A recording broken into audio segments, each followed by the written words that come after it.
Hello, everybody. I'm Sergio Jábali, CTO at GolSat, a telematics company based in Brazil for light-duty vehicles. I'm also an executive here at Parar, Instituto Parar. And today we are going to talk about some highlights in Latin America, especially Fleet LatAm event. And we have here a special invitee who is Pascal Sergio. He's a recognized expert in mobility. He was a deputy CEO of ALD from 2002 to 2017 and elected into Fleets Europe Hall of Fame in 2013 for his contributions to the fleet management and vehicle lease industry. Mid-2017, Pascal created MobiD, a mobility consulting firm, joined Nexus Communications Board, and became chairman of Fleet LatAm Advisory Board. He's also a board member at Expertise, Optimum Automotive, and Extender. Pascal, very welcome, be very welcome, and please welcome the audience. Hello, Sergio. Good morning. Thank you very much for this nice introduction. Good morning to everybody. Thank you for your kind words, and it's a pleasure for me to be with you today. Okay, Pascal, tell us a little bit more about Fleet LatAm work, what Fleet LatAm is doing, and also when was the last event, which was very recently, right? Oh, yes. Fleet LatAm actually has been created in summer 2017 during a global fleet conference in Miami. At that time, we were most of the leading leasing companies of the continent, like ALD, Arval, LeasePlan, Localiza, some manufacturers, I can remember GM, Renault, for instance, and a lot of fleet managers. And we were all convinced that it would have been a good idea to structure a specific network for fleet management in the subcontinent. So the organization is now 4 years old. We have started with a quarterly review and a directory in 2017. At the time, we recruited a journalist in Brazil, Daniel Bland, which I suppose you know. And we organized our first conferences in Europe, actually in Lisbon in 2017, in Rome, in Barcelona in 2018, and in Miami again in 2019. Those conferences were part of the Global Fleet Conference. And we have our first Fleet LatAm conference actually in Mexico in 2019. And then came the sanitary crisis, unfortunately, and we have to move digital. So we did our first digital conference in September 2020, and this year we made two in April and September 2021. And actually in 2021, in September, we created what we call the Fleet LatAm Fleet Manager Award for the first time. And this was something great. And it's been won by one of your national colleagues, Tania Mijas from Roche. She won the first award. So this is more or less what Fleet LatAm is. And now it's a very big network. There is more than 200, 300 participants among leasing companies, OEMs, fleet managers, and a lot of tech companies in telematics area, software, platforms. So it's a great place where to be if you want to be informed. That's very nice, Pascal. The relationship between Parar Institute and Nexus Communication, especially for Fleet LatAm, has been doing very well so far. And also I was there, Pascal, in 2019 in Mexico in the first Fleet LatAm conference, the physical one, before the pandemic situation. And regarding this situation, what were the highlights in the last event, in the last digital event that happened in early September? Okay, to make it short, in the morning, the focus was mainly on TCO optimization. And in the afternoon, the topics were on safety and sustainability. And if we want to have some tips I would probably make some of the comments that our main speakers made.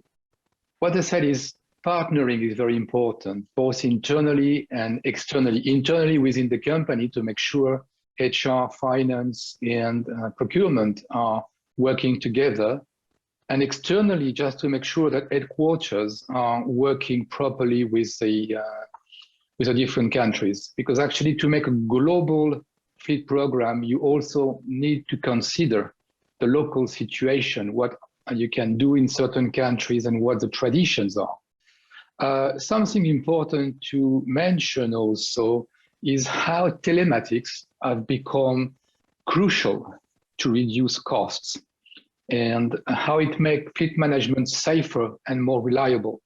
It also allows benchmarking and gives a lot of visibility. So telematics is a very important topic. Well, maybe I can also mention the importance of data, the importance of new solutions and video solutions. I think with that, I covered most of the important points that were mentioned during the conference, both with by tech companies and also by fleet managers, which is very important to listen customers. Okay, and how about, do you have any data on automotive production over in Latin America overall, for example?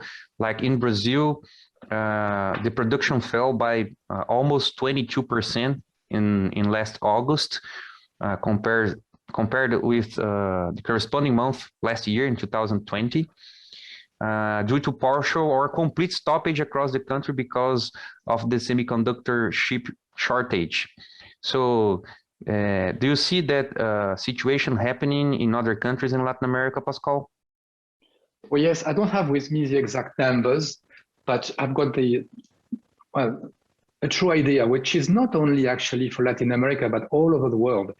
While we were expecting a strong recovery in 2021, the shortage made that we are expecting just about a 3% growth upon 2020 in 2021, because the OEMs are unable to build the car they need because of this shortage. And if I remember properly, the number for Latin America only is in the range of a minus 20% with respect to 2019.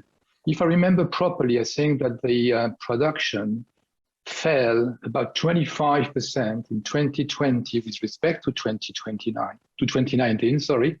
But the recovery will only be 5 or 6% in 2021. And while in May or June, I remember listening to the OEM, they were expecting a solution to the problem by the end of this year. But the latest news that we have let us think that this will continue for another 6 or 9 months, also, meaning that recovery upon the number which are required will come late in 2022.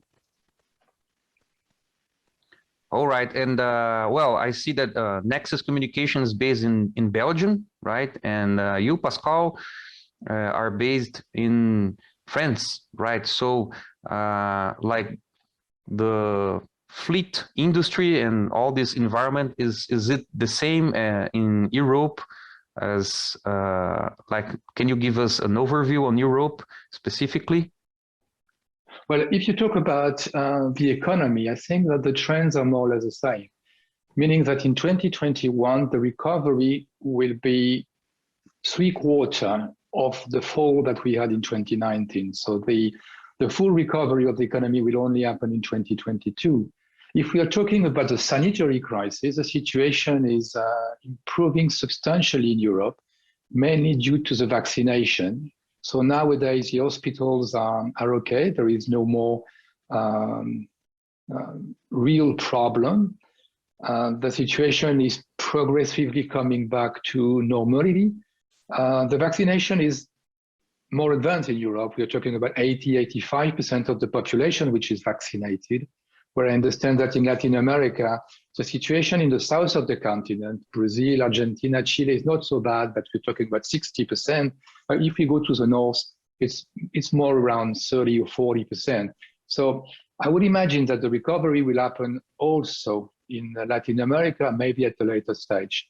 But one important point to mention also, which is affecting Europe and the subcontinent, is the shortage not only on microchips, but of lot of raw materials, generating price increase. The oil price has increased a lot.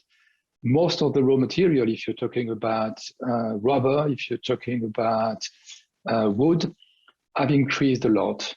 And this will probably generate inflation in circumstances where the poor people have been the ones suffering the more for the crisis because unemployment is still at a high level. And so if you consider all that, we might be facing some difficult situation in the near future where we are expecting a lot of election across the world. So it's a world of hope because we expect the economy to recover, but at the same time, some uncertainties about the future. So it's an interesting situation that we need to monitor carefully. Yes, the situation in Brazil is pretty much the same. And the inflation we are facing, for example, high prices in gas, fueling in general, and that makes all the products more expensive, right? Because we have all the logistics, etc. But let's hope that in 2022 we overcome this pandemic situation and come back to our 100% operation level. And regarding that, safety is always our high word here at Parar Institute. So Pascal, for a last question for you, how about the discussion that happened in Fleet LatAm regarding safety and telematics specifically? Well, I think that all the actors are now considering that telematics is the right tool and an efficient tool to improve safety, I would say for two reasons. One is that you can get information, and information is key to monitor and to improve the situation. And the second one is that you can also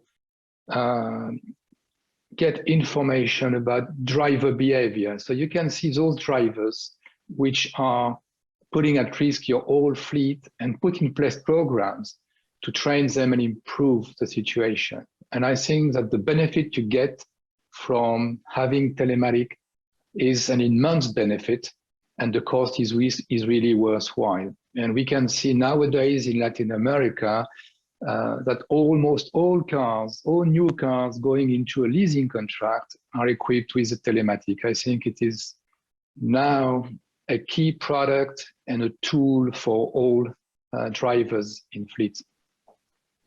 Totally agree with that, Pascal, and we see the same movement here. Pascal, thank you very much for this short talk. Please feel free to share your final words with the audience. Thank you very much to you, Sergio. It's been very kind of you to invite me. I'm delighted to have had an opportunity to introduce Fleet LatAm, and I hope that this was of interest for the people who were listening. Thank you very much to you all, and bye-bye. Thank you, Pascal. Institute Parar welcomes Fleet LatAm and you to this conference. Thank you very much, and thank you, the audience. Bye-bye.